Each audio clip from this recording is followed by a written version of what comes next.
So working together again, the character's emotional weight really is palpable. It has this Ingmar Bergman kind of quality to it, and I'm wondering what it was like when you found out you would be you would have your former screen son as your romantic interest in the movie, and if that added drama to the film, and how much of the tone did you guys develop together on paper before the film?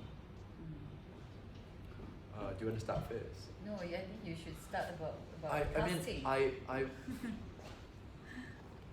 It wasn't intentional. In fact, I wasn't planning to cast both of these actors. I started the whole casting process by casting, by looking for the boy, the 16-year-old boy in the film. And we did what I did in my previous film, We went to a lot of schools, we saw hundreds of kids. I did workshops over an 8-month period, and we couldn't quite find the right boy. And then one day, I was on Instagram, sort of scrolling, and I saw a picture because Ko Jiale had went on to do, I think, a drama series on television, and there was a still that came out. And I was looking at this face and I was thinking, this feels interesting. I didn't know it was him at that time because he has grown up, since my last film. I got the team to bring him in. He went through a lot of workshops. He really shined, he really sparkled. He was really special. And I decided that, okay, we're going to use him. And when I made the decision, I was pretty sure I wouldn't be casting Yann Yann. Because for me, it's so awkward. It almost feels like incestuous, that mother and son now, they have. You are too into you treat They us have a as lot real of. families. There's so much intimacy in this film as well. So I was quite uncomfortable with the idea. So we went on a long process, sort of looking for the right actress, and I couldn't quite find someone to portray Ling. So I sent Yann Yann the script, and she came in and we did some screen tests, and we decided we'll do this together. So it wasn't meant to be, but somehow it's quite interesting how sort of like you go on this big huge circle, and then eventually that's what you end up with. And I think I'm personally very pleased with the result. You should speak. It's good to hear that you're very pleased with the result. Well, because the casting process took such a long time, and I basically had about a month to prepare for it. And I think along the way, it really has a lot. They use a lot of instinct, women instinct, or actors with instinct when I'm filming. To work with Jiale again, I mean, when he was 9, he's calling me mommy. I'm 11 years old. Since 11 years old, for many years, he's been calling me mommy. And we met each other before that, and he was still calling me mommy. And but Jiale actually came to my class before. He was in my acting class, and I really admire him as an actor. He has really raw instinct and very pure instincts that I admire, and I am jealous, I must say, a little. So when I know that we are going to do a scene like this, and I told him from the first day I met him on set again, I said, when we do our rehearsals, I said, no more money. Now, we are colleagues. We are working partners right now. And there's no more mummy. It's the past film that we've worked in. It's not real. We've been good friends, the past 6-7 years. So let's do it. Let's act. Come on.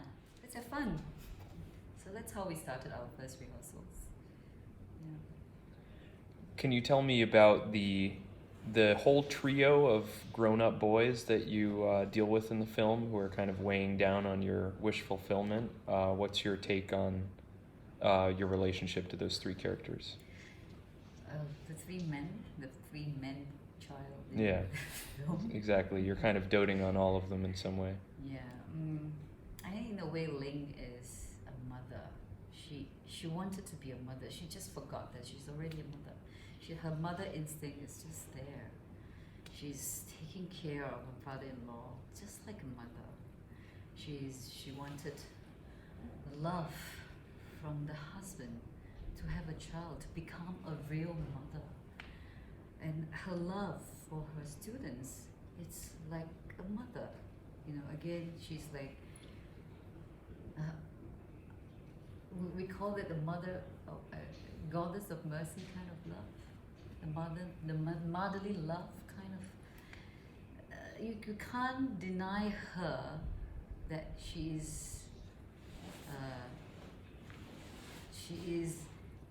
cannot be a real mother without a child. But in the film itself, I think this is something a woman always portrayed, or a woman always have the instinct of mother in her. And she's willing to sacrifice herself so much that I as a human, I admire her. That I don't think I'm able to do what she does. And when she's suffering, she's still thinking of taking care of other people. And she always have that softness in her, even though she's in such bad state. The film confronts a lot of political subversion. It talks about modernity, tackles nationalism, class and gender roles, and economy. So how is this maybe a parallel to modern day Singapore or elsewhere in the world and the burdens that women face in society?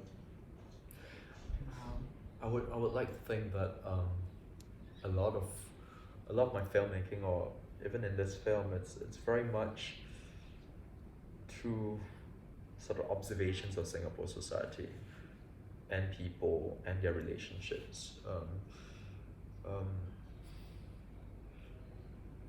I'm not sure how much you could actually read into it, but there's a lot of history and baggage between these two countries, Singapore and Malaysia. She's a teacher from Malaysia. Singapore and Malaysia used to be the same country. We were known as Malaya. We were a British colony. We gained our independence in the early 1960s, and because of certain political differences, Singapore sort of separated from its hinterland. And I think that the film actually questions identity as well in different ways. The Singapore-Malaysian identity, one's identity is, what is it like, or what is it to still be Chinese in Singapore? I personally am quite worried about the state of Chinese tradition, culture and education in Singapore. I think for a lot of foreign viewers, they're sort of a little bit surprised because, you know, with the rise of China, everywhere else in the world, you know, everyone is trying to learn Chinese. But in Singapore, yes, we were once a British colony. The working language, you know, is English. When I was growing up at home, both my parents were English educated. We spoke only English at home. We subscribed to the English broadsheets. In daily life, whether is it emails to contracts to letters, we write it in English because English is the sort of like key working language in Singapore. But what I've seen now with the younger generation is there is a real sort of rejection of culture, of language. What's got even worse in recent years is there's a new wave of migration because Singapore is a migrant country. You know, a lot of people migrated in the 19th century and then the 20th century. My grandparents, you know, moved from China to Singapore.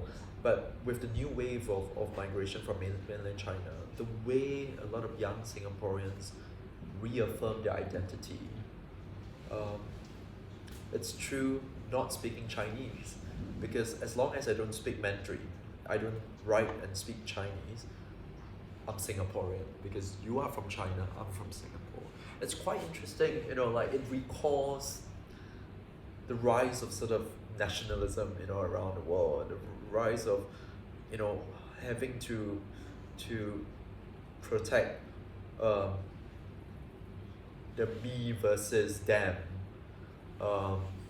Yeah, and it does worry me. Yeah. I mean, there's so much that we can, there's so many layers to this film, you know. I think whether it's from a social political standpoint, even the use of rain, you know, I think rain has got, says a lot about my own thoughts of Singapore, I think, in its current state. It rains, you know, like, we are a tropical country, we're just sitting right next to equator, we haven't got seasons, we're very hot. Most people's sort of like, whether they have been or haven't been to Singapore, their impression of Singapore is like, it's a hot, sunny, tropical country. But in this film, it doesn't stop raining. And it's wet, and it's gloomy, and it's cold, and it's grey. Sun doesn't really shine. And if you watch carefully, in the opening scene of the film, the end of the opening sequence, there's a flag raising in the film. That's the national flag of Singapore. And I think we're very, very used to flags and the flagpole in cinema, you know, especially in American cinema. It's always fluttering with pride. There's a sense of national pride, but I've opened literally the film with a solid, sunken, wet, lifeless national flag. The film was very precise and spare in how it doled out information about the characters, like when we see the dad first in the photo, and then it turns out he's still alive and just absent from their lives. Yeah. I'm wondering what the strategy was in your economical storytelling approach. Yeah. You know, for me, I think more and more precision has been a huge part of my filmmaking, and it's very important that every shot is there for a reason. So if there's a scene, and it needs to say something or needs to express a certain emotion, for me it's about finding the best place to put the camera. You know, I remember, you know, I had a British DP. He was a year above me at film school in the UK, because I went to film school in the UK. And because he has been working so much in television in recent years, he was always so worried about coverage. He was asking me like, should I get you like a profile? Should I get you a two shot? Should I get you, you know, another close up so you've got editing options? And I'll always go, no, we're not going to do that, because for me it's about putting the camera in the right place. Because I think in my filmmaking, mise en scène has become more important than ever. You know, that's the first word that we learn, you know, in cinema, right? Mise en scène. And yes, it's a French term, but what is mise en scène is everything in the frame. And for me, everything in that frame should convey a certain expression or meaning or an emotion. That's what I try and do with the camera. So it's not so much of just doing lots of coverage and then making it up in the edit. For me, I usually have a very strong sense of how I want to tell the story, where to put the camera. In fact, you know, if you ask me to, even though I wouldn't want to be reductive about it, but if you ask me to reduce the role of a director, and I would say two things. First thing, getting performances. Second thing, where to put the camera. I think it's as simple as that. And even when I go and teach at film school from time to time, that's something that I keep going on about, because it's about knowing where to capture the scene. Yeah, so for me it's not just about doing endless coverage, but I would spend a lot of time In fact, I broke my own record on this film. You know, on the very last shot in the film. In the film, we did 33 takes. Yeah, you know, like on my last film, it was an average of 5 to 6. On this film, I think the average take count is what, 20? Yeah, but I would spend a lot of time sort of getting it right. And when I say getting it right, you know, it's about the movement of, you know, there is a lot of people say, oh, the film feels sparse and still, but actually there's a lot of movement in the film. But it's so invisible, because for me it's about how that camera moves and how it's, you know, it needs to work beautifully with when the actor comes in, when the line gets delivered, how the sun or the light hits the space. You know, there's so many considerations in it. So I'm hoping that audiences will get to appreciate it. Yeah, that there's actually a lot of thought for something which feels probably intrinsically it feels very simple, but it's not as simple as it looks. Any last thing you guys want to share about the film?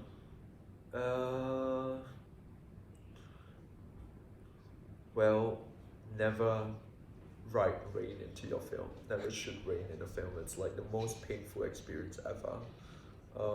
80% of this film is set in rain, and I was enjoying it so much when I was writing it, because for me it's like, oh, this is the most poetic and atmospheric film I've ever written.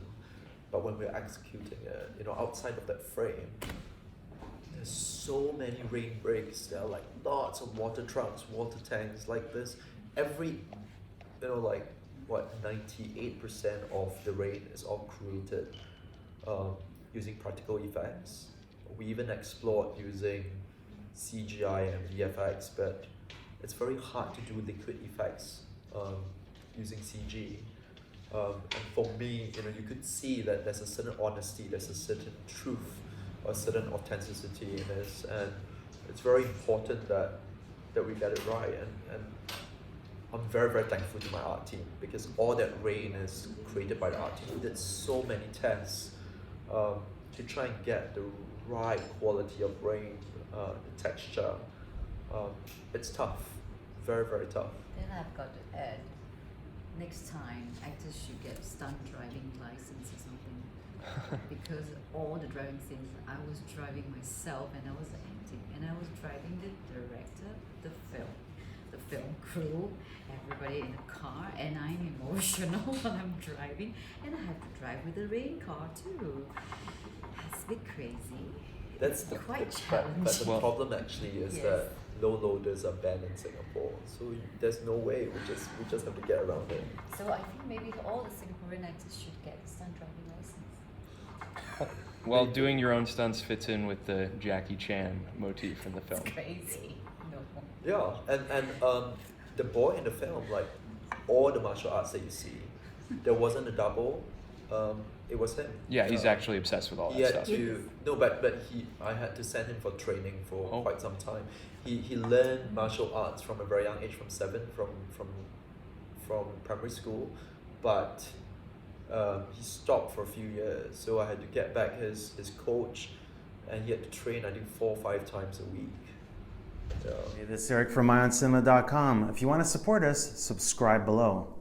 For more reviews, interviews, film festival coverage from Sundance, Cannes, Toronto, you want to check out these guys on this side.